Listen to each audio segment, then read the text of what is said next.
Praise the Lord, ஹல்லேலூயா. கிறிஸ்துவுக்குள் பிரியமானவர்களே, இந்த அருமையான காலை வேளையிலும் தேவ சமூகத்துக்கு வந்த உங்கள் ஒவ்வொருவரையும் இயேசுவின் இணையற்ற நாமத்தினாலே அன்பின் வாழ்த்துக்கள். இந்த நாளிலும் சங்கீதம் 40ஆம் அதிகாரம் முதல் வசனத்தை அடியேன் வாசிக்கிறேன். கர்த்தருக்காக பொறுமையுடன் காத்திருந்தேன், அவர் என்னிடமாய் சாய்ந்து என் கூப்பிடுதலை கேட்டார். ஆமென், ஹல்லேலூயா. இந்த வார்த்தை சங்கீதத்தில் தாவீது எழுதியிருக்கிறார். தாவீது என்ன சொல்லுகிறார்னா, நான் பொறுமையோடு காத்திருந்தேன். அப்போ ஒரு காரியத்திற்காக அவர் காத்திருந்தேன் என்று தன்னுடைய சாட்சி அவர் வெளிப்படுத்துகிறார். நான் பொறுமையோடு காத்திருந்தேன், எவ்வளோ நாள் ஆனாலும் சரி ஆண்டவரே, நீங்க கொடுத்தா நான் அதை எடுத்துக்கிறேன். ஆண்டவரே, நீங்க செய்யின்னு சொன்னா மட்டும்தான் நான் அதை செய்வேன். ஆண்டவரே, நீங்க மூவ் பண்ணு அப்படின்னு சொன்னா நான் அடுத்த காரியத்தை நான் மூவ் பண்ணி நடத்துவேன்.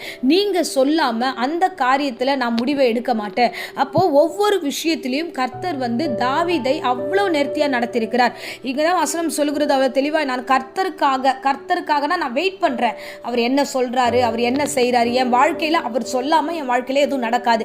அவர் என்ன சொல்றாரோ, அவர் என்ன நினைக்கிறாரோ அதுதான் நடக்கும். ஸோ அவருக்கு தெரியாமையோ அவருக்கு மிஞ்சியோ ஒரு காரியம் கூட என் வாழ்க்கையில் நடக்கக்கூடாது. அப்போ என் வாழ்க்கையின் காரியங்களில் கர்த்தர் சித்தம் நடக்கணும்னா நான் என்ன பண்ணணும்? நான் தேவனை நோக்கி காத்திருக்கிறேன், நான் அவரை நோக்கி ஜெபம் பண்றேன், நான் கூப்பிடுறேன். அப்பா, ஏசப்பா, எனக்கு இந்த விஷயம் வேணும், எனக்கு இந்த குடும்பத்தின் காரியங்கள் வேணும், என் பிள்ளை ரட்சிக்கப்படணும், என் குடும்பம் ரட்சிக்கப்படணும், இந்த காரியமெல்லாம் வேணும் ஆண்டவரே அப்படின்னு நான் சொல்லி ஜெபம் பண்ணும்போது ஆண்டவர் என்னிடமாய் சாய்ந்து அவர் என் பக்கம் திரும்புறாரு. என் பொண்ணு என்னமோ சொல்றா, என் பையன் என்னமோ சொல்றா, அந்த காலை வேளையில என்னப்பா உங்களுக்காக நான் வருகிறேன் என்று கர்த்தர் என் ஜெபத்துக்கு அவர் சாய்க்கிறார், சாய்ந்து வருகிறார், கேட்க வருகிறார். என்ன விஷயம் என்று கேட்கிறார். கேட்டு என் கூப்பிடுதலை அவர் சரியாய் புரிந்து கொண்டிருக்கிறார். நான் எதுக்கு கூப்பிட்டனோ அதை அவர் கேட்கிறார். சரிப்பா, நான் உன்னை விடுவிக்கிறேன், நீ படுகுழியில இருக்கிறியா, நான் உன்னை தூக்கி எடுக்கிறேன். அடுத்த வசனத்திலேயே அந்த தாவீது சொல்லுகிறார், பயங்கரமான படுகுழியிலும் சேற்றிலும் என்னை அவர் தூக்கி எடுத்தார். அப்போ நான் விழுந்து போன இடத்துல இருந்து ஆண்டவரே நீ என்னை காப்பாற்றும் என்று நான் கதறுகிற வேலையெல்லாம் என் கர்த்தர் அந்த இடத்துல இருந்து அருமையாய் என்னை தூக்கினார் என்று தாவீது விதமாய் சொல்லுகிறார். ஆமென், அல்லேலூயா. அருமையானவர்களே, இந்த காலை வேளையில கூட தேவன் உங்களோடு கூட பேசுகிறார். நீங்கள் கர்த்தருக்காக காத்திருங்க. நீங்க கர்த்தருக்காக காத்திருக்கும் பொழுது நிச்சயமாகவே அவர் உங்கள் கூப்பிடுதலின் சத்தத்தை கேட்பார். ஒரு நேரம் இருக்கிறது, எல்லோரையும் உயர்த்துவார். கண்டிப்பா இந்த உலகத்துல கர்த்தரை நம்பி வந்த ஒவ்வொரு ஜனங்களையும் கர்த்தர் உயர்த்துவார். ஆண்டவர் அந்த உயர்த்துற நேரம் வரைக்கும் நீங்க பொறுமையா காத்திருங்க. ஒரு விஷயத்துக்கு நம்ம பொறுமையா காத்திருக்க வேண்டும். பாருங்க, தாவீது அபிஷேகம் பண்ணப்பட்டதுக்கு அப்புறம் கூட அவர் ராஜாவாய் மாறல, அவர் பொறுமையோடு காத்திருந்தான். அந்த நாளிலும் சவுல் தான் அங்க ராஜாவா இருக்கிறாரு. அவர் அந்த மகிமை இழந்துட்டாரு. ஆனாலும் அந்த இடத்துல போய் தாவீது, நான் தான் அங்க ராஜாவா இருக்கணும், நீ என்ன இங்க இப்படி பண்ற அப்படின்னு சொல்லி அங்க அனுப்பவே இல்லை. என்னை அபிஷேகம் பண்ணியிருக்கிறார் ஆண்டவர், என்னை சாமுவேல் அபிஷேகம் பண்ணியிருக்கிறார், நான் சரியான தலைமைத்துவத்துக்கு வரணும், நான் தான் ராஜரீகம் பண்ண வேண்டும் என்று அந்த இடத்துல எந்த வாக்குவாதத்தையோ எந்த ஒரு காரியத்தையும் செய்யல. அந்த இடத்துல பொறுமையோடு காத்திருக்கிறான். என் கர்த்தரை அபிஷேகம் பண்ணிட்டார்ல, அவர் நிச்சயம் எல்லாவற்றையும் எனக்காக ஒழுங்குபடுத்தி அவரே கொண்டு என் கையில கொடுப்பார் என்று விசுவாசித்தான். அது அப்படியே பொறுமையோடு காத்திருந்தான். கர்த்தர் அதை கேட்டார். இன்னைக்கு நிறைய பேர் அந்த பொறுமை இல்லை, அந்த பொறுமையோடு காத்திருக்கிற தன்மையும் இல்லை. நினைச்சா உடனே நடக்கணும், இன்னைக்கு நினைச்சா நாளைக்கு நடக்கணும், நாளைக்கு நினைச்சா அது உடனே இந்த வாரத்தில் முடிச்சுடணும். இல்லமா, இல்லை, உங்க வாழ்க்கையில கர்த்தருடைய சுத்தம் நிறைவேற வேண்டும். நாம நினைக்கிறதெல்லாம் மாம்சமா சொல்றதெல்லாம் தோன்றதெல்லாம் செஞ்சிடக்கூடாது.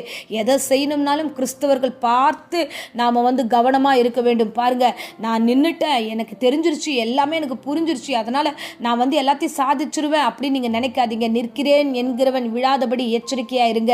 நாம தேவ சமூகத்தில் இருக்கிறோம். நாம தேவ சமூகத்தில் இருக்கும்போதும் பொறுமையோடு காத்திருக்கிற பிள்ளைகளா இருக்க வேண்டும். ஆமென், ஹல்லேலூயா. யாக்கோப்புல ஒரு அருமையான வசனம் இருக்கு பாருங்க. யாக்கோப்புல பொறுமையா இருக்கிறவர்களை குறித்து அங்க வேதம் ரொம்ப அழகா சொல்லப்பட்டிருக்கு.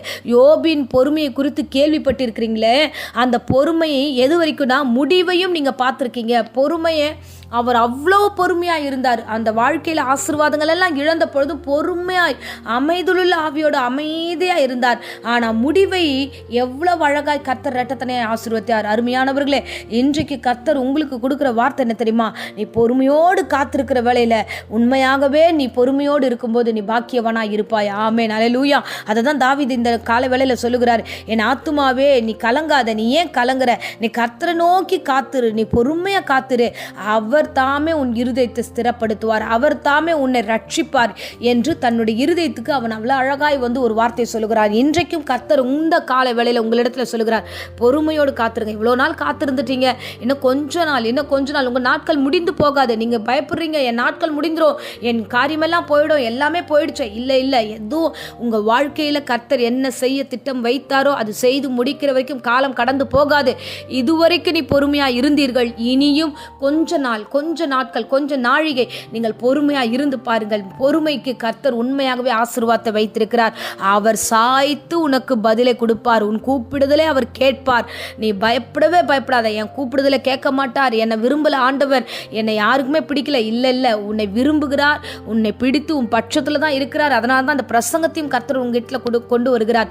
ஆகையால் உங்கள் வீட்டின் காரியம், உங்கள் ஆஃபீஸின் காரியம், உங்கள் வாழ்க்கையின் உயர்த்துக்க வேண்டிய ஒரு சூழ்நிலை, ஒரு காரியத்தில் நீங்கள் ஒரு காரியத்தை புரிந்து கொள்ள வேண்டும். என்னன்னா, என்னை பொறுமையாக இருக்க சொல்லியிருக்காரு, நிச்சயமாக என்னை இரட்டத்தனையாக அவர் ஆசீர்வதிப்பார்.